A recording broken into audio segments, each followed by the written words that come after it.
Idol, totoo bang umuutot ang gagamba? Bo. Para sa akin, totoong umuutot po ang gagamba.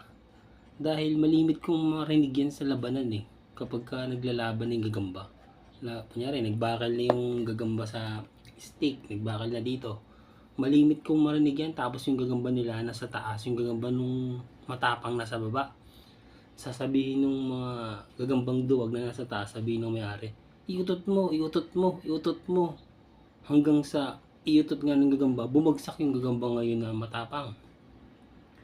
Ngayon, ang tsansang manalo ng gagambang duwag sa matapang, yung maglampasan na lang sila sa stick, hindi na mag-away.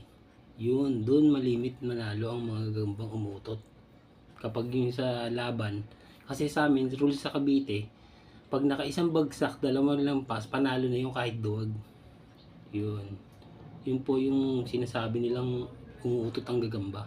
Totoo po yun, umuutot po. Pero hindi ko pa naaamoy.